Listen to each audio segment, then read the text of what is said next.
नमस्कार, स्वागत है आप सभी का मौसम तक चैनल पर। मैं हूं देवेंद्र त्रिपाठी। यह है नेशनल वेदर बुलेटिन, जिसमें बात 5 दिसंबर के समग्र भारत के मौसम की। दोस्तों, साइक्लोनिक स्टॉर्म मिचांग, जिसे अगर उसकी स्पेलिंग के आधार पर हम जिसका उच्चारण करें तो मिचांग होगा, लेकिन इसका जो प्रोनाउंसिएशन है म्यांमार की लैंग्वेज में, म्यांमार की भाषा में, वो है मिगजांव। तो ये जो तूफान है वो इंटेंसिफाई हो रहा है और भारत के बिल्कुल तटों के ऊपर है। और अब इसका जो लैंडफॉल की संभावना है वो 5 दिसंबर की सुबह के आसपास है। सुबह और दोपहर के बीच में इसकी संभावना है इसके लैंडफॉल करने की, और ये मछलीपट्टनम और विजयवाड़ा के बीच में से लैंडफॉल कर सकता है। और यहाँ पर नेल्लोर और विजयवाड़ा के बीच में बापतला के बिल्कुल करीब से ये गुजरेगा। और इसके प्रभाव से आप देख सकते हैं भारत का जो पूर्वी तटीय इलाका है, उत्तरी तमिलनाडु, पुदुचेरी से लेकर आंध्र प्रदेश और ओडिशा, पश्चिम बंगाल तक का ये पूरा क्षेत्र घने बादलों से आच्छादित हो चुका है। सिर्फ कोस्टल रीजन पर बल्कि इंटीरियर पोर्शन में भी, साउथ पेनिनसुलर रीजन में आप देखें तो मैंगलोर तक, यहाँ गोवा तक, कोल्हापुर, सोलापुर, नांदेड़ और अकोला, साथ ही साथ जलगांव तक बादल पहुंचे हैं। नागपुर समेत, भोपाल समेत ये जो मध्य प्रदेश का रीजन है, पूर्वी हिस्सा, उत्तर प्रदेश में भी कुछ जगहों पर इसके प्रभाव से बादल पहुंच रहे हैं। और बिहार, झारखंड, पश्चिम बंगाल में भी बादल है, पूर्वोत्तर भारत में भी बादल है। ये सिस्टम लैंडफॉल करने के बाद भारत के कई राज्यों पर इसी तरह से असर डालने वाला है। और जब लैंडफॉल करेगा, ये जो भारत का कोस्टल रीजन है, यहाँ पर जब लैंडफॉल करेगा तो इसकी जो इंटेंसिटी रहेगी वो सीवियर साइक्लोनिक स्टॉर्म की रहेगी। और लैंडफॉल करने के बाद धीरे धीरे ये कमज़ोर होना शुरू होगा।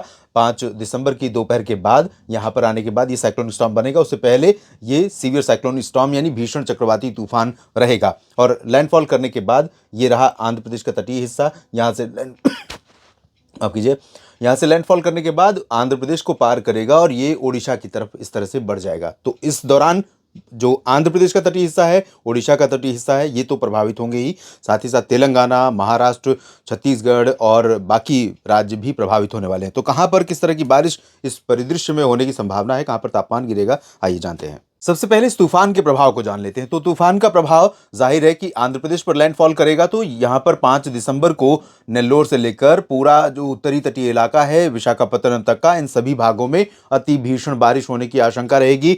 इस पोर्शन में सेंट्रल रीजन जो खासतौर पर यहाँ पर सतर्क रहने की जरूरत होगी। पूर्वी तेलंगाना का पूरा हिस्सा, हैदराबाद, रामागुंडम तक प्रभावित होंगे और इन भागों में भी अति भीषण बारिश होने की संभावना या आशंका है। घने बादल लगातार यहां घुमड़ते रहेंगे। इस समय तटों से टकराएगा, उस समय हवा की स्पीड लगभग 90 से 100 किलोमीटर प्रति घंटे होगी। तो आंध्र प्रदेश के तटों के साथ साथ आसपास का हिस्सा भी प्रभावित होता रहेगा। साउथ पेनिनसुलर रीजन के बाकी हिस्से अगर देखें तो यहाँ पर आंतरिक आंध्र प्रदेश का जो हिस्सा है, जिसे रायलसीमा कहते हैं, इन भागों में कुछ स्थानों पर वर्षा रहेगी। इंटेंसिटी धीरे धीरे यहाँ पर कम होने वाली है, क्योंकि सिस्टम ऊपर की तरफ बढ़ता चला जाएगा। नीचे की तरफ बारिश की गतिविधियां रिड्यूस होती चली जाएंगी। हालांकि कर्नाटक के उत्तरी आंतरिक इलाकों में, जिसमें गुलबर्गा, रायचूर, गडक का हिस्सा शामिल है, पूर्वी हिस्सा, और ये पूर्वी दक्षिण पूर्वी रीजन है, यहाँ पर जो बारिश की संभावना है वो हल्की से मध्यम बनी हुई है। कोस्टल रीजन पर भी बारिश हो सकती है, गोवा में भी बारिश होने की संभावना रहेगी। तक बात तमिलनाडु की है तो यहाँ पर उत्तर पूर्वी तटीय इलाकों में बारिश की गतिविधियां पुदुचेरी से लेकर चेन्नई और वेल्लोर के बीच में बहुत रिड्यूस हो जाएंगी, लेकिन आज रात में यहाँ पर बहुत भारी बारिश जारी रह सकती है। और यहाँ पर लोग बारिश में कमी का इंतजार कर रहे हैं, क्योंकि काफी दिनों से ये सिस्टम तमिलनाडु के उत्तरी तटीय इलाकों को लगातार प्रभावित कर रहा है। यहाँ पर सामान्य जनजीवन प्रभावित हो रहा है। पंबन से लेकर कन्याकुमारी के बीच में और केरल के कुछ हिस्सों में बारिश हो सकती है। आंतरिक तमिलनाडु और उत्तरी तटीय जो कर्नाटक केरल का रीजन है, यहाँ पर ड्राई वेदर रहेगा। और अब आगे बढ़ते हैं और उन हिस्सों की बात करते हैं जहां पर इसका असर रहेगा। तो यहाँ पर ओडिशा में आप देख सकते हैं, दक्षिण से लेकर उत्तर तक तमाम हिस्सों में मध्यम से भारी वर्षा होने की संभावना है। और छत्तीसगढ़ के भी उत्तर से दक्षिण तक के हिस्से प्रभावित होंगे और इन भागों में कई जिलों में व्यापक वर्षा होने की संभावना इन दोनों राज्यों में रहेगी। इसके बाद मध्य भारत में बाकी जगहों पर, विदर्भ में बारिश की संभावना है। अकोला और यहाँ पर नांदेड़, बीड़, जालना, हिंगोली तक बारिश की संभावना रहेगी। नागपुर, यवतमाल में भी बारिश हो सकती है। चंद्रपुर, गढ़चिरौली में भी बारिश के आसार हैं।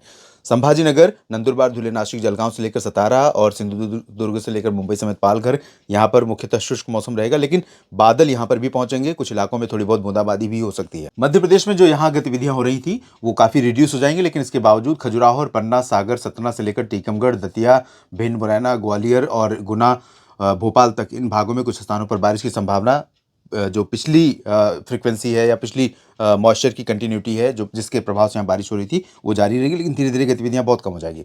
और पूरब से हवाएं पहुंचने लगेंगी और पूरा मध्य प्रदेश प्रभावित होगा। उज्जैन, धार, खरगोन तक पहुंचेंगी हवाएं इस तूफान की, और इस तूफान के प्रभाव से पूर्वी रीजन में जिसमें जबलपुर, उमरिया, मांडला, बालाघाट, होशंगाबाद, छिंदवाड़ा का ही रीजन रहेगा ये दक्षिण पूर्वी हिस्सा। इन भागों में कुछ स्थानों पर वर्षा शुरू हो जाएगी, हालांकि यहाँ पर तीव्रता बारिश की बहुत कम रहेगी। बाकी गुजरात में फिलहाल बादल और हवाएं तो पहुंचने लगेंगी अहमदाबाद से लेकर सूरत के बीच में, राजकोट, जामनगर तक। लेकिन यहाँ पर अभी बारिश इस तूफान के प्रभाव से देखने को नहीं मिलेगी, इसलिए गुजरात में पूरी तरह से सौराष्ट्र हो या कच्छ हो या पूर्वी रीजन, सभी जगहों पर ड्राई वेदर रहेगा। उत्तर दिशा की ठंडी और शुष्क हवाएं यहां पर पहुंचनी शुरू होंगी। बिहार और झारखंड, पश्चिम बंगाल में क्या प्रभाव होगा? यहां पर रांची से लेकर जमशेदपुर और पश्चिमी सिंहभूम से पूर्वी सिंहभूम तक, इन तमाम जगहों पर दक्षिणी झारखंड में कई जगहों पर मध्यम से भारी वर्षा शुरू हो जाएगी। दक्षिणी पश्चिम बंगाल के क्षेत्रों में भी कई जगहों पर भारी बारिश के आसार हैं। उत्तरी बंगाल या फिर बिहार में भी ड्राई वेदर रहेगा, लेकिन बादल और हवाएं, यहाँ सब कुछ बदल जाएगा इस तूफान के प्रभाव से, और यहाँ पर आर्द्रता वाली हवाएं चलनी शुरू हो जाएंगी। मणिपुर, मिजोरम, त्रिपुरा में बारिश होगी। पूर्वोत्तर भारत के शेष हिस्सों में इसका प्रभाव फिलहाल 5 दिसंबर को कम से कम रहेगा, उसके बाद यहाँ पर प्रभाव इसका बढ़ सकता है। उत्तर प्रदेश की बात अगर करें तो जो नमी मध्य प्रदेश को प्रभावित कर रही थी, उसी के चलते यहाँ पर झांसी, ललितपुर और कानपुर नगर देहात से लेकर लखनऊ और अयोध्या, रायबरेली, अमेठी, बहराइच, इन भागों में कुछ स्थानों पर वर्षा हो सकती है। और पूर्वी रीजन में बाकी जो हिस्से हैं, प्रयागराज, वाराणसी, सोनभद्र, मिर्जापुर, चंदौली, मऊ, गाजीपुर, जौनपुर, आजमगढ़, प्रतापगढ़, सुल्तानपुर, अमेठी, रायबरेली, बाराबंकी, गोरखपुर, देवरिया, बलिया, इन सभी रीजन्स पर इन हवाओं का असर पहुंचेगा जो दक्षिण पूरब से इस तूफान के प्रभाव से चलनी शुरू होंगी। तो कुछ बादल यहां पर आने शुरू होंगे, लेकिन अभी 5 दिसंबर को इस रीजन में बारिश होने की संभावना नहीं है। मुख्यतः शुष्क मौसम रहेगा, सुबह धुंध और कुहासा रहने की संभावना है। उसके बाद ये हवाएं आएंगी, इसलिए उत्तरी हवाओं का असर बहुत ज़्यादा नहीं रहेगा, लेकिन पश्चिमी उत्तर प्रदेश में और कुछ पश्चिमी मध्य प्रदेश में ठंडी हवाएं कल से पहुंचनी शुरू होंगी। पश्चिमी उत्तर प्रदेश में बरेली से लेकर मेरठ, आगरा से लेकर गाजियाबाद तक, इन सभी भागों में ठंडी हवाओं का असर दिखेगा। पंजाब, हरियाणा, दिल्ली, राजस्थान के लगभग सभी क्षेत्रों में उत्तरी दिशा की ठंडी हवाएं चलेंगी, तो मौसम यहाँ पर काफ़ी ठंडा हो जाएगा। बाकी पर्वतीय क्षेत्र जो है, हिमाचल प्रदेश, जम्मू कश्मीर या उत्तराखंड, ड्राई वेदर वाले रीजन रहेंगे, और गिलगित बाल्टिस्तान, मुजफ्फराबाद से लेकर लद्दाख में भी शुष्क मौसम रहेगा। अगला WDI, उससे पहले एक बार ठंडी हवाओं का झोंका नीचे पहुंचेगा जब तूफान का असर कम हो जाएगा। इस बुलेटिन में भी इतना ही। लगातार बने रहिए मेरे साथ, मौसम की पूरी जानकारी आपको दूंगा। धन्यवाद।